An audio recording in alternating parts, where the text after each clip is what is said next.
Our tech lead now, West Virginia, is suing Apple over allegations that the tech giant allows child sexual abuse material to be stored and distributed on its iCloud services. The lawsuit claims that Apple is prioritizing user privacy over child safety. Part of Apple's statement to CNN says, quote, "At Apple, protecting the safety and privacy of our users, especially children, is central to what we do. We are innovating every day to combat ever-evolving threats and maintain the safest, most trusted platform for kids," unquote. Leading the lawsuit against Apple is West Virginia Attorney General J.B. McCuskey, who joins us now. General McCuskey, good to have you on the go. What specific evidence does your office have to support these allegations against Apple? Yeah, so the most important bit of evidence that we have, there's really two pieces, Jake. The first is that in 2024, Google and Meta reported almost 35 million CSAM images to law enforcement, including the FBI, while Apple reported 248. So what we know is that the technology exists for these images to be scanned and found and reported to the proper authorities. And not only do they exist, but they're being used by Apple's competitors in a way that is truly removing an enormous amount of this content from online. The second thing we know is that Apple executives joked about their small level of reporting through CSAM, and even at one point saying, "We believe Apple is the best conduit or the best platform for the distribution of child pornography in the world." And so these are facts, and the technology exists, and they're just not willing to do it. So in 2021, Apple abandoned its plan to check users' photos for child sexual abuse material because critics said it could undermine privacy for all of Apple's users. Now, you say that other companies are able to do it. I mean, I think like if I had magical powers and I said, okay, you can go find these horrible materials, but don't violate the privacy of people who aren't breaking the law, that would be great. But I don't know how that's done.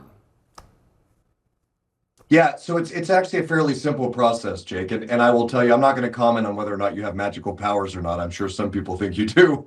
But at the end of the day, when we're getting 35 million of these images offline without harming the user privacy of everyone that uses Facebook and Google, which is basically everyone, what we know is this is doable. And the other thing that we know is that our law enforcement partners, not just here in West Virginia, but nationwide, are clamoring for this to happen. Because just one specific example, a friend of mine who owns a car dealership just the other day was selling a car to a guy, and he was swiping through his phone to show his insurance card that he had taken a picture of, and the salesperson saw child explicit material on his iPhone. And the only way that this person was found is because that salesperson was able to sell this person the car, call the authorities, and this guy opened up his phone for the authorities, and he got arrested. This just happened 3 days ago. And these are all images that can easily be found through AI, through filtering products that both Google and Meta are using right now. But don't those filtering, again, these materials are horrible and everybody should be arrested, but don't those filtering materials, whether it's AI or whatever, isn't that violating people's privacy? I'm not taking a position here, but is that not just like de facto on Facebook violating people's privacy? So it's not pursuant to the agreement that people sign when they sign up for Facebook or use the Google Cloud. And Apple has specifically removed all language about their platform having any kind of filters at all. And so, I think the point here, Jake, is that God-fearing, decent Americans who are abhorred by these kinds of behaviors that people that target and harm children are fine with an anonymous AI platform looking through their photographs and making sure there aren't naked children in them. Yeah, I'm God-fearing and I find it abhorrent. I'm just raising the questions. West Virginia Attorney General. No, JB. I got you. Yeah. I'm just sort of worked up on this one. Yeah, no, I hear you. But you will acknowledge that there are concerns. You just don't agree with them.